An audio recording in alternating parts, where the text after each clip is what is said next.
Well, good morning, good afternoon, or good night, depending on where you are in the world today. And we're very happy to have with us again Helen Pengelly to discuss with us meditation and diet and food again. Welcome, Helen. How are you doing today?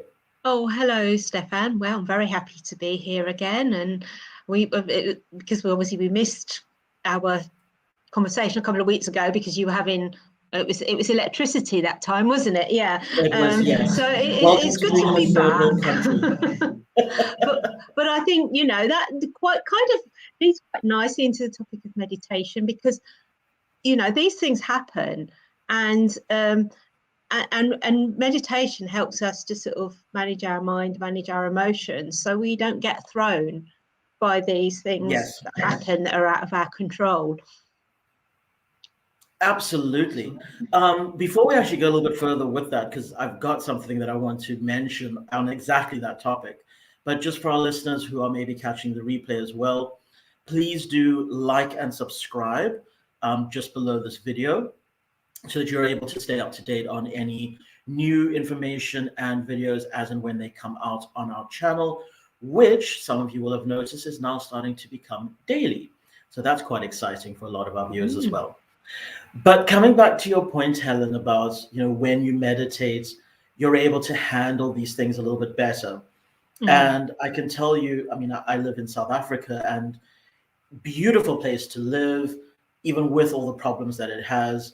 Um, but it can get a bit trying. So, we having load shedding actually again that started this weekend. So electricity blackouts are going to be rolling on for the next week or so. And then on top of it, our Wi-Fi has been intermittent, and that's just countrywide. It's just a problem that the internet service providers have. But I must admit, when all of these problems first started, it really did throw me for a six. It just kind of did my head in a bit, really, because you have this idea that, oh, you're going to get X, Y, Z done, and then you just can't. Yeah. But now I kind of love it when the power goes out. It's actually the perfect time for me to meditate because there's no hum of electricity. It's perfectly silent. There's just the sound of nature around, and it actually becomes a little bit more enjoyable. Yeah, it's amazing, isn't it? Because even if you haven't got the radio on or the TV or anything, where the electricity goes off, you don't realize how much noise it makes. It might just be the Yes. hum of the fridge or just the light or the computer, and I think that's true, and also the energy I suppose you get from it as well.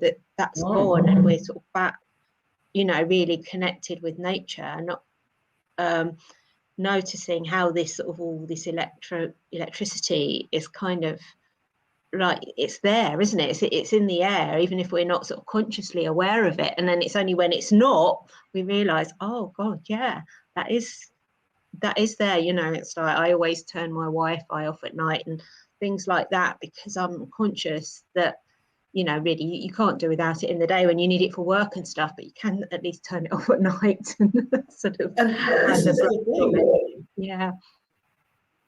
Because I think you're right. We don't actually realize how much our environment is just permeated with constant hum and noise.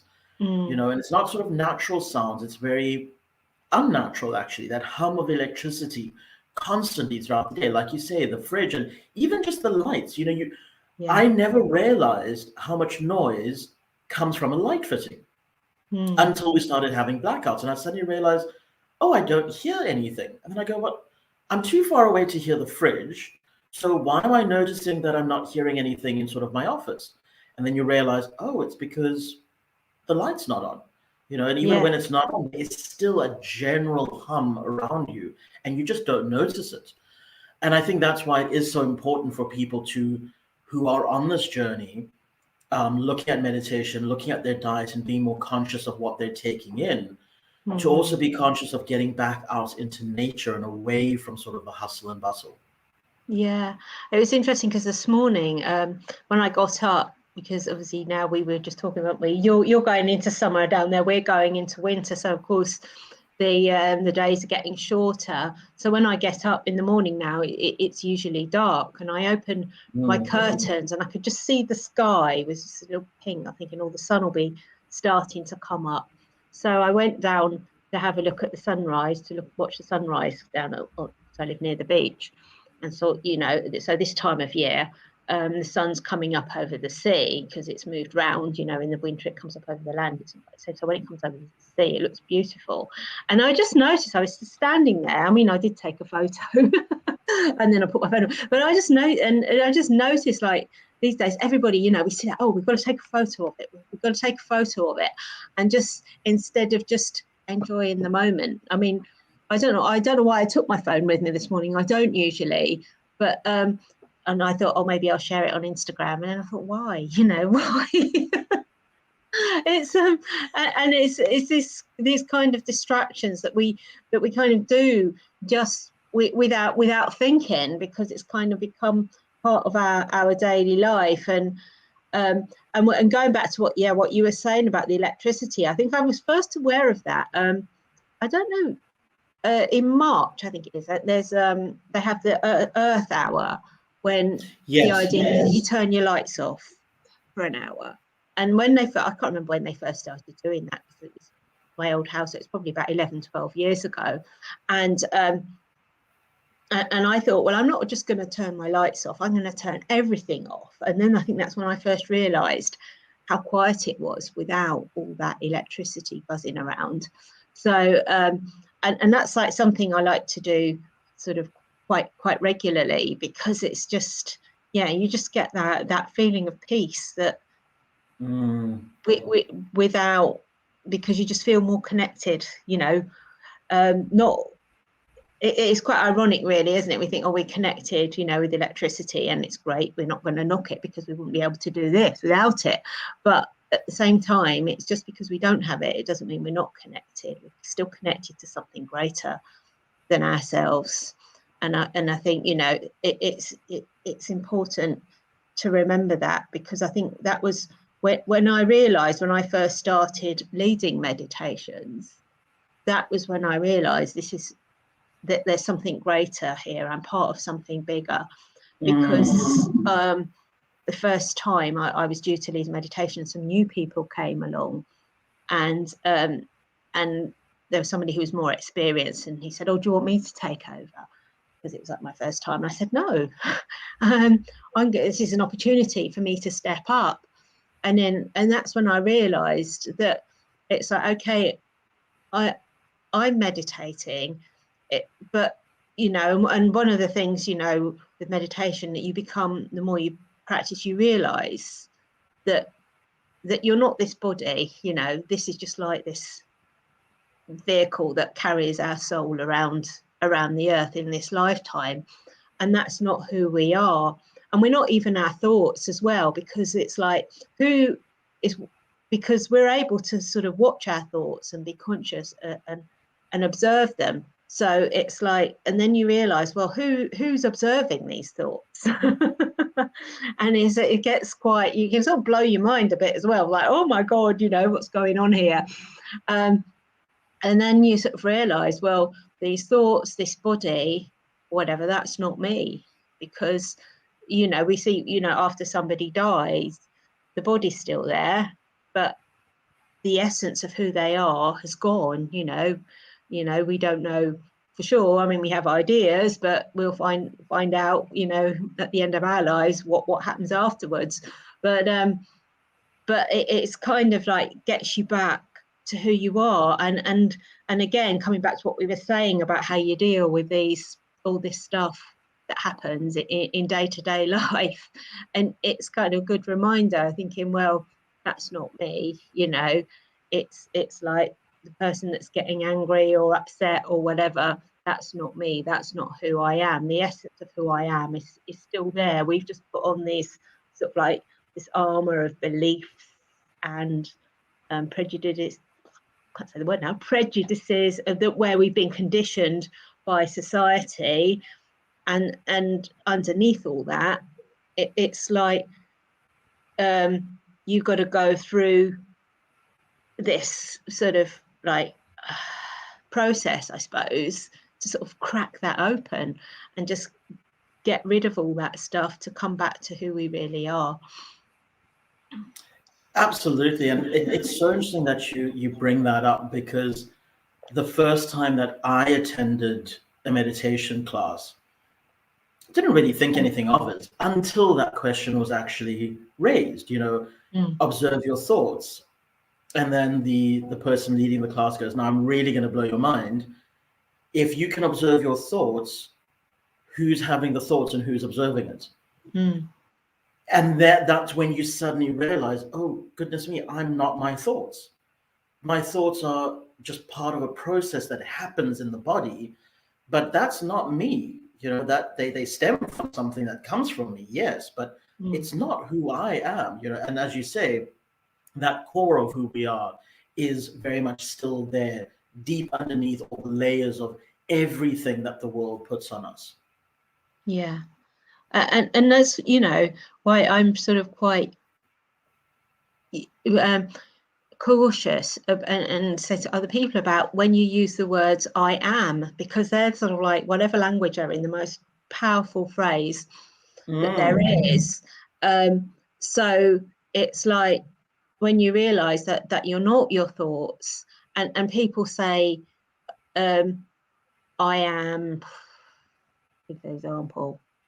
I can't think of an example at the moment, but it might be, it's like when we like to have labels to kind of define ourselves, because that helps us feel comfortable and sort of kind of fit in. It kind of, we think that helps us to make sense of the world. But when we start letting go of those labels, it can be quite scary, actually, and we want to rush back and thinking, oh no, I'm going to give up, I don't want to do this. It is quite scary to sort of stay with that and being able to sort of let go of like who you thought you were and things like that, because most people would don't want to do it, and you would say this to them, I think, oh no, you're crazy, that's not true, of course I'm my thoughts. And the one thing that I find quite helpful is not to think that I'm thinking. It's like thinking is happening, because if we stop and we just, we stop doing and being busy and just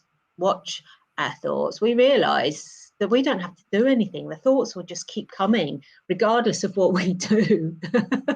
They just arise, and it's like the Buddha said, that everything arises on a set of conditions. So the thoughts that we have are produced by our conditioning, what we've heard, what we've seen, what we've been told is true. But we don't have to believe that, that's just, these thoughts are just arising because of our conditioning, but it doesn't necessarily mean that they're true. And I think that's quite a revelation when you realize that you don't have to believe your thoughts, that they're not necessarily true. That was, I think, one of the first things that I also struggled with, understanding that because they're not necessarily you, like you say, you don't have to believe them. They oftentimes are caused by purely external circumstances and programming. And coming back to that exact same meditation teacher that I was sitting in the class with, he even said that he's noticed, because of how mindful he's become of his thoughts, he can actually track a thought back to something that he's eaten. So if he feels like, if he says something like, oh, I'm really tired, and he goes, now hang on, I'm not actually tired. So where did that come from? And then you'll go, oh, it's because I ate that yesterday at that time, and it's making me feel sluggish because I'm having an adverse reaction. And it's just interesting how these thoughts will just come up when we are thinking that it's from us, but it's actually caused by something completely different, a sensation. Yeah, that's a good example, because I can remember when I first sort of gave up eating meat completely, it was like I suddenly felt lighter, clearer, and I thought, well, this can't be a coincidence, and I don't want to go back to that. And you're right. It's like if you're not eating enough sort of fruit and veg as well, and more sort of carbs and sugar and stuff like that, which is all very addictive as well. And I think that was quite a revelation to realise that how addictive sugar is.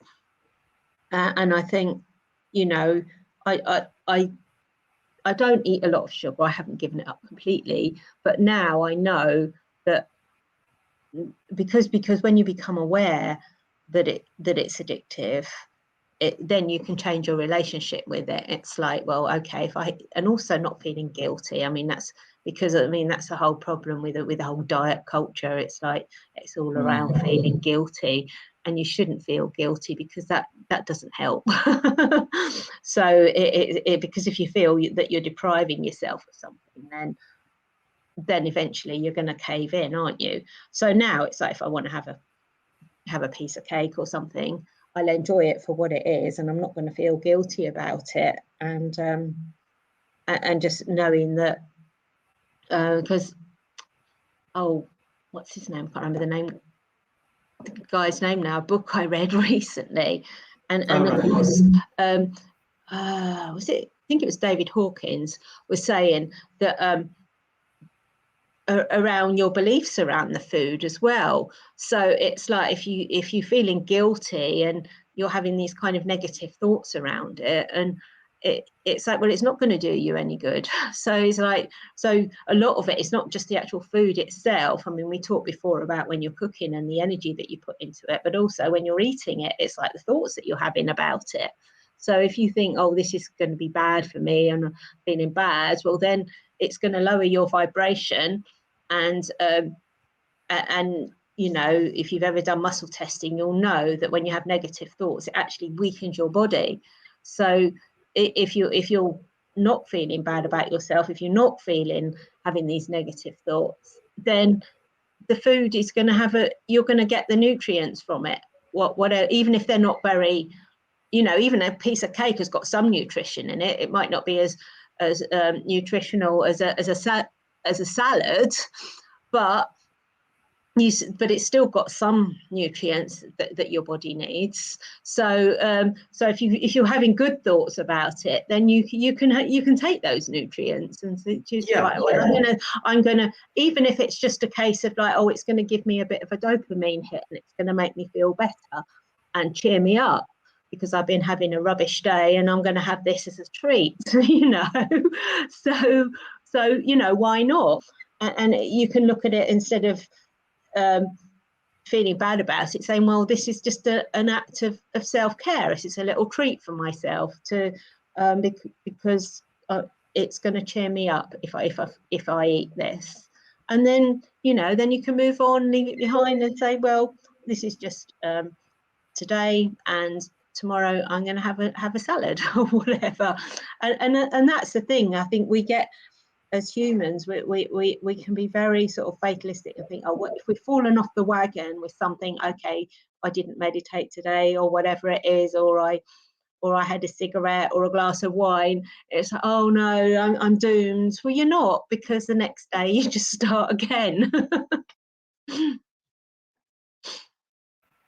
Exactly. And I think that is what people tend to forget, is that it's a journey.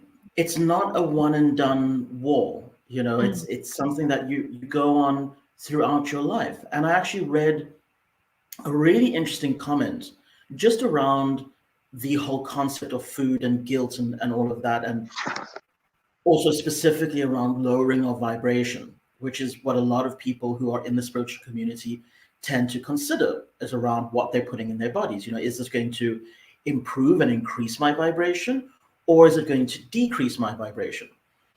And the question was posed to this Buddhist monk, and I can't remember his name, so please do forgive me. But the question was posed to him around alcohol. And the question was, you know, as a Buddhist monk, where do you stand on alcohol? Should we abstain? Should we continue using it? Is it moderation? What is the answer here? And his response was, moderation, definitely, but more important than that is intent. Yeah. He says, if your intent is to go out and get drunk, then do so. That is your intention that you have set for yourself. If, on the other hand, you lose your intention, if you went out and you said, I'm choosing to have one glass of wine, and you ended up having an entire bottle, your intention has gone out the window. You've lost your mindfulness. And Yeah. he says that as a result, you'll notice that the alcohol will have a much deeper impact on your system because the intention was not honored. And I remember reading that, and I thought about this just in terms of food in general. And I started to notice how the more I get intentional about what I'm about to eat, and it's not that my diet has changed drastically, I still eat pretty much the same as I always have, but the more intentional I've become about being grateful for this food and intentional about it actually feeding me, I'm noticing that I'm able to eat one third of what I would normally have eaten a year ago, and it doesn't affect my weight at all. I don't drop weight or put on weight. I just simply feel satisfied. And that, I think, is what's so important, is people need to realize that if you're going to be having something that maybe doesn't quite fit what you're wanting to do, just know that the intention is, okay, I'm having this slice of cake or this glass of wine because I want to enjoy myself, and that's where this is going to end. And honor that intention. Yeah. And I mean, that's what we learn in meditation. It's all about intent. Mm. That's it. I mean, like you were saying about the journey as well. I remember watching a documentary about the Dalai Lama when he visited Britain, and he said, when he was being interviewed, and he said that even if you knew you were going to die tomorrow, you would still be on the journey. You'd still like meditate or do whatever you needed to do, and because I think I mean, I know for myself, when I started meditating, it was like I was going through quite a difficult time in my life. Well, I realized that never ends as well, and I thought this was going to be the solution. This is going to end all my problems. And then I realized it doesn't end all your problems. It just changes the way that you view them. And one of my clients said that to me recently.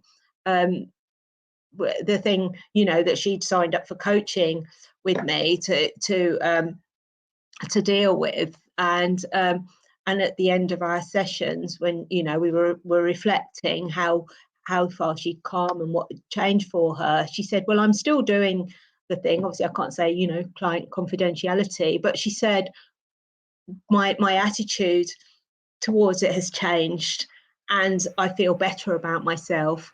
And that's the thing that I noticed with people. It's like, and and myself included, that it's like we just beat ourselves up so much, and that is actually worse than doing the thing. I think okay, if it might not be the healthiest thing in the world, but if we beat ourselves up about it, that's worse. And the Buddha called that the second arrow.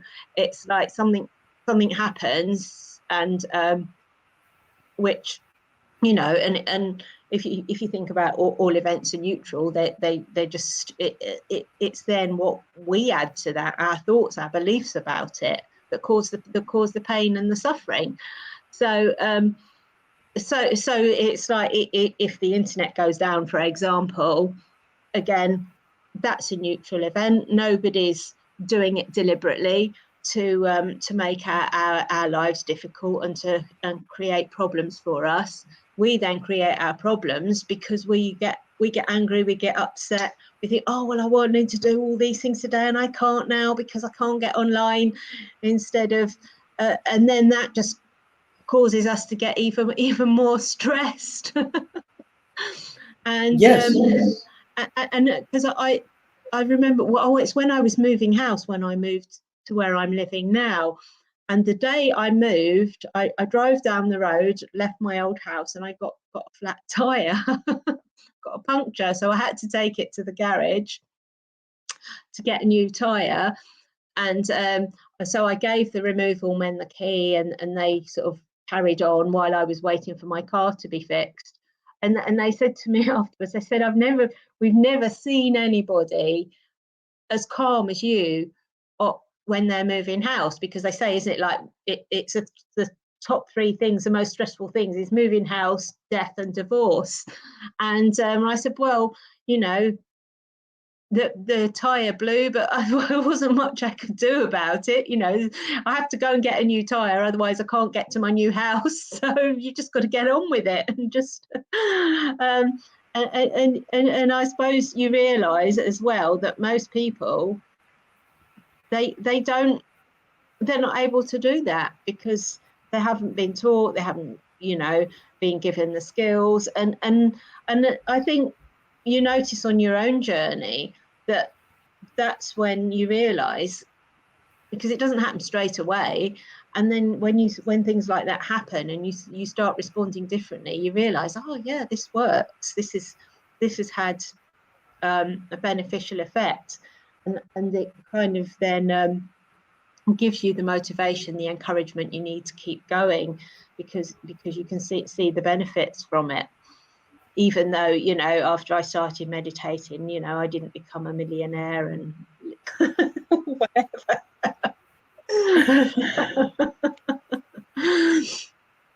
And I would agree on all of that, because it all that meditation really does is, like you say, it just puts things into a new perspective. That's all. Doesn't take the problem away.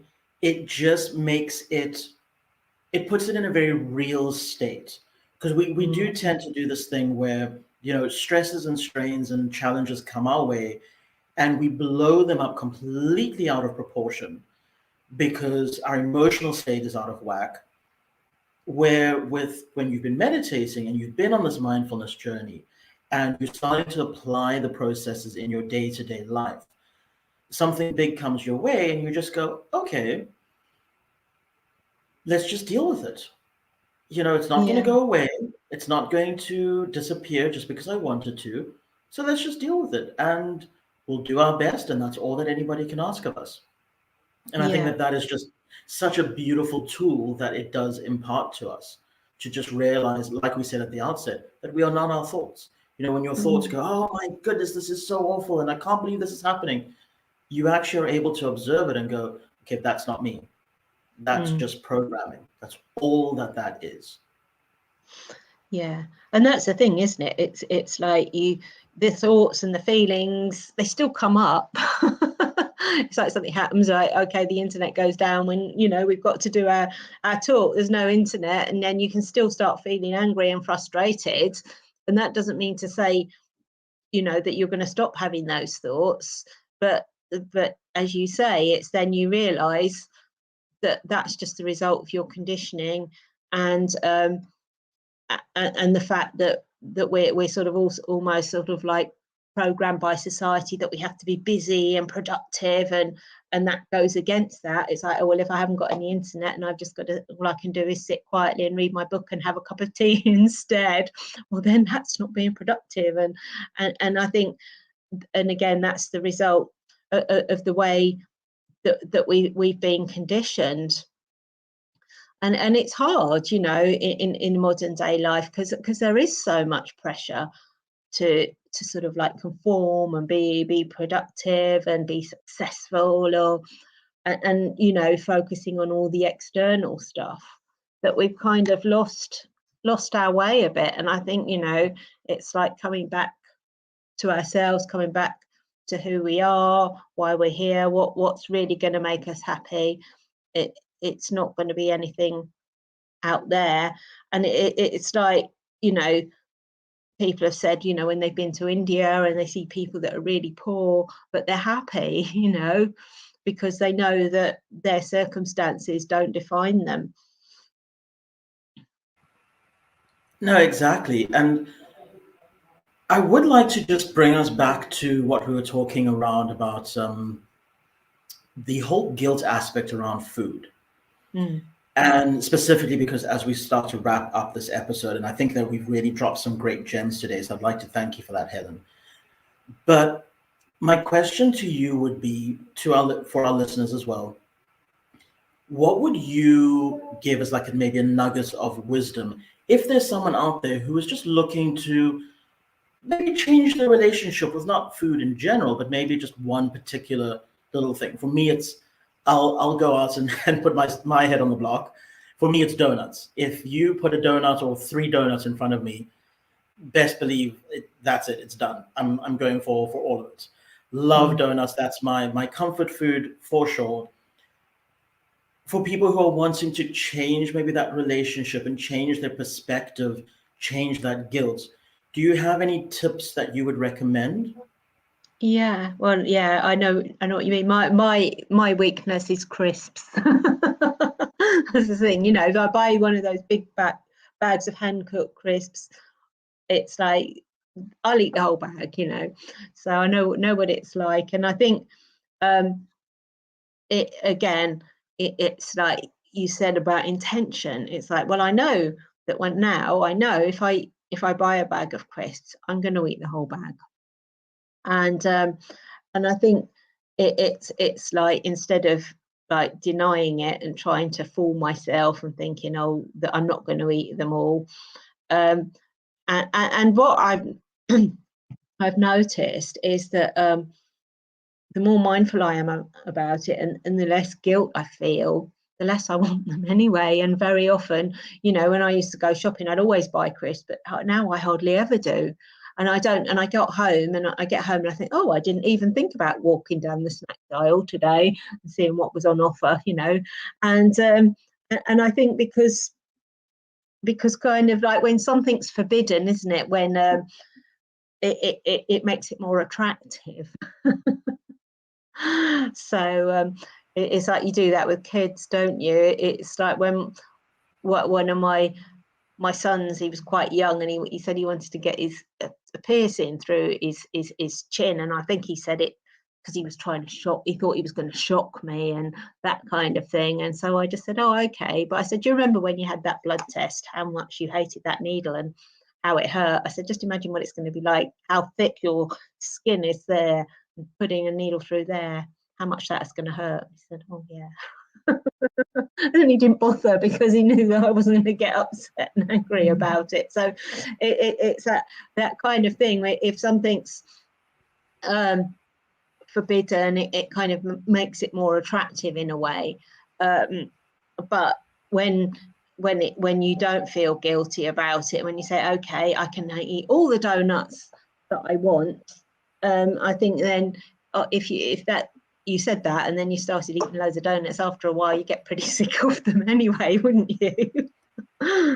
Absolutely. And that's something that I've actually tried myself, to just kind of get rid of the sort of feeling around it. Is just go, well, let's take the guilt out of it. Let's take the, oh, I shouldn't or I can't out of it, and just rather say, I get to do whatever I want. And the moment I do that, the moment I introduce that level of mindfulness into it, and I go, well, let's also consider, what the benefits, pros and cons are of this. The moment you do that, suddenly it's not as attractive. And you're like, well, 5 seconds ago I was craving it like none other.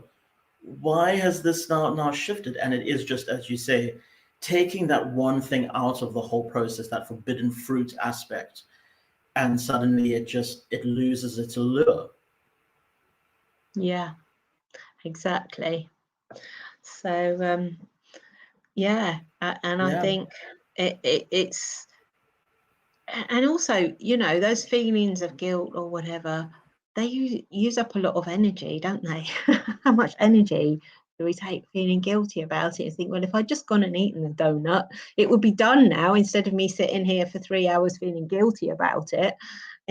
Or after the event, it's like, well, I can't change what's happened, so I can be, I can sort of, it's like anything, isn't it? It's like anything we've done that we regret or we see as a failure, it's like, well, we can take the lessons from this and say, well, I'm going to try not to do that thing in future, and choose. And also, I think it's also to replace it with something, because if you just say, well, I'm going to give up, say, for one example, isn't it, giving up smoking, for example, they say you have to replace, when you'd have a cigarette, with something else, because otherwise there's going to be a hole, there's going to be a gap.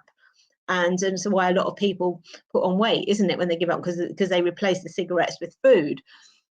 So it's like finding something else to do instead. So it's like you were saying that you don't eat as much now, and you realize that you're still satisfied. And I think that's it. It's like looking at what's underneath it. Well, what's really going on here?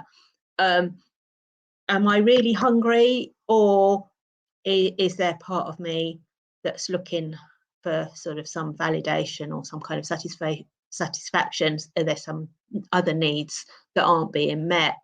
And just seeing what they are, and seeing if there's another way to meet those needs. No, for sure. For sure. Well, Helen, I would like to thank you again for your time today. This has been a really enlightening discussion, and I think some great gems, as I mentioned before, that we've dropped for our audience as well, just around general mindfulness in day-to-day life. I think we touched at the outset just in the world around us in terms of our homes and how things actually start to affect us, and then coming down to the nitty-gritty about how we can actually start to be mindful in the smaller things, which really do add up so quickly.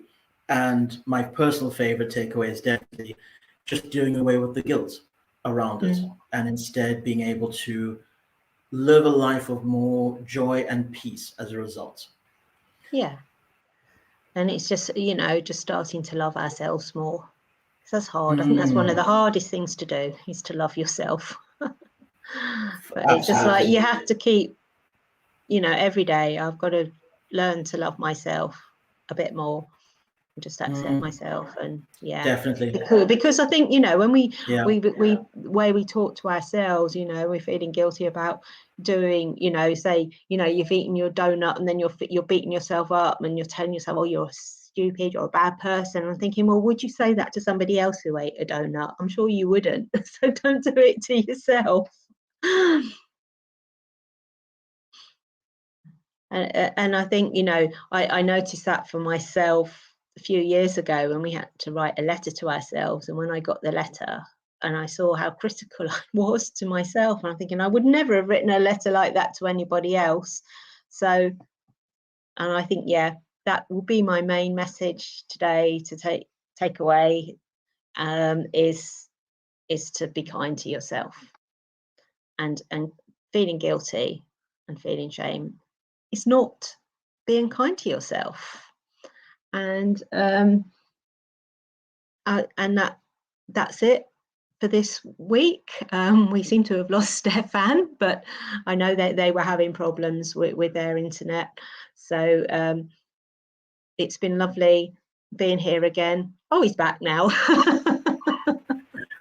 Sorry about that. Lucky you were right at the end. Worries. We got through to the end. That's good. Absolutely, for sure. Helen, thank you so much for your time today. Really appreciate it, as always. To our audience and to those who are catching the replay, please do remember to like and subscribe on our YouTube channel so that you can catch any updates as they become released. And our next chat with Helen will be in 2 Tuesdays' time. And that will be on, oh gosh, I've gone blank now. 9th of November. Yeah. 9th of November. Yeah. Fantastic. All right then. Thank you so much. Thank you, Stefan. And you. And I will speak to you soon. Yeah, speak to you soon. Bye. Bye-bye. Bye.